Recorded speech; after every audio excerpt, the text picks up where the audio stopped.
The day started with a chance for redemption. The LA Valiant versus Houston Outlaws was a match that, to most, could be described as a little chaotic, with teamfights seeming to never end and choices that caused a lot of spectators to scratch their heads. This game set a tone for the rest of the day. Unfortunately, the Valiant couldn't pull out the last minute win, earning them the bottom place among the Overwatch League rankings. As the game started on Busan, the Valiant took control of the mecha base. Despite a strong first fight, Houston ended up flipping the point and maintaining a stronghold for it. However, big plays from Indie Space Halpern gave the Valiant a chance to fight back, and until the very end, they held their ground. The Valiant ended up taking the first round with ease. However, at the Sanctuary, the Valiant couldn't answer the Outlaws in their anti-GOATS composition. Unable to handle the pressure of Dante Cruz and Jake Lyon playing aggressively, the Valiant fell to the Outlaws, pushing the game to a map 3. In downtown Busan, the Valiant displayed a dominant performance during the entirety of the round. Managing to push Houston back from their spawn choke, the Valiant showed signs of winning the first round. However, a sneaky backcap from Dante on Sombra gave the Outlaws a fighting chance. The Valiant were unable to rally back together in order to take the point back. Unfortunately, their lack of attention to the point cost them the game. Houston ended up winning Busan on a score of 2-1. Despite a rough start on Numbani's initial attacks, the Valiant managed to pull out a strong showing against the Outlaws. After a loss that should have swung in their favor, the Valiant seemed to regroup and rock forward. A first cap point was made possible due to exemplary play from young Sao Karif Park on Zarya. From there, despite a brief stall around the corner, the Valiant managed to push through towards a second point cap. The last bend of the map, which is arguably the hardest part to push through on Numbani, showed some troubles for LA. In overtime, things seemed lost at a 2-point cap. However, Minchul Izayaki Kim showed up once more, proving he's one of the best new additions to the team. With the triple kill, he managed to shut down the Outlaws. The Valiant were then free to finish the map.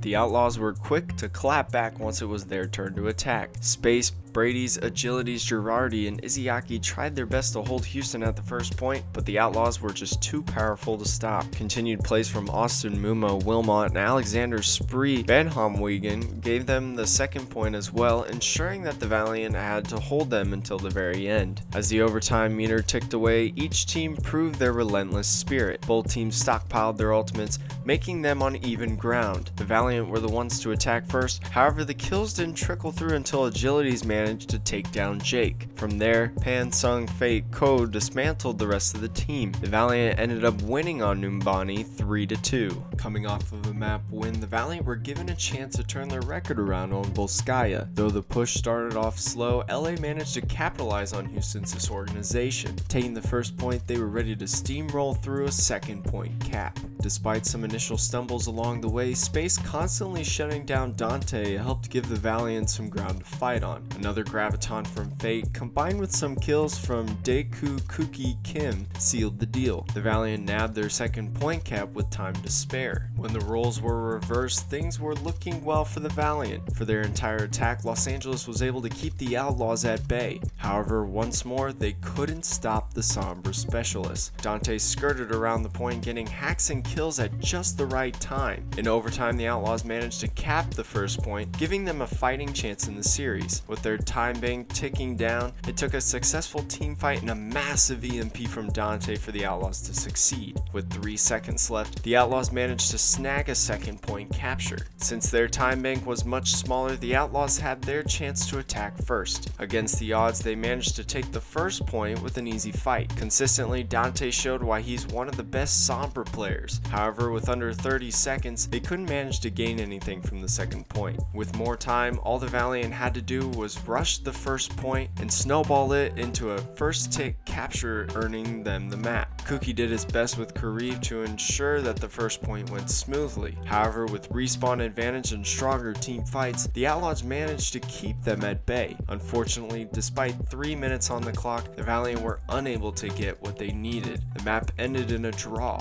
The Outlaws had one more chance to push a win through on Route 66. Attacking first, they managed to pull out some clutch plays at the last minute. The Valiant had good defense throughout the entire playtime, though the overtime meter seemed to have spooked them. Dante consistently pushed through with EMPs, allowing Spree and Muma to take the rest of the Valiant off the map. Regardless of how aggressively they were playing, the Outlaws managed to burst through the first and second point. The third point looked attainable as well, though Kariv and Izayaki had finally decided they had enough. Keeping them just at the gate, the Valiant shut down a completed map for the Outlaws. With high hopes, the Valiant had their chance to complete the map and get their first win of the season. However, the Outlaws showed up. With massive plays from Spree and Daniel Boink Pence, the Outlaws were committed to earning another win. It seemed hopeful for a moment, but the power of Houston was too much for them to handle. Just shy of the first point, the Valiant were held. Houston won Route 66 on a score of 2-0 and the series. It's hard to look back at this game and see the same LA Valiant from last season. Though they showed promise, especially on Busan and Volskaya, the team as a whole wasn't connected. Constantly, they left the point, leaving it wide open for the sneaky Dante to take it back. Too many people were scattered onto one person, and their play was inconsistent throughout the entire series. Going through the entire first stage without a single win is only a testament to how far they have to go. With some practice, better communication, and hard work, they can bounce back in stage 2. The final score of this matchup was Houston 2, the Los Angeles Valiant 1.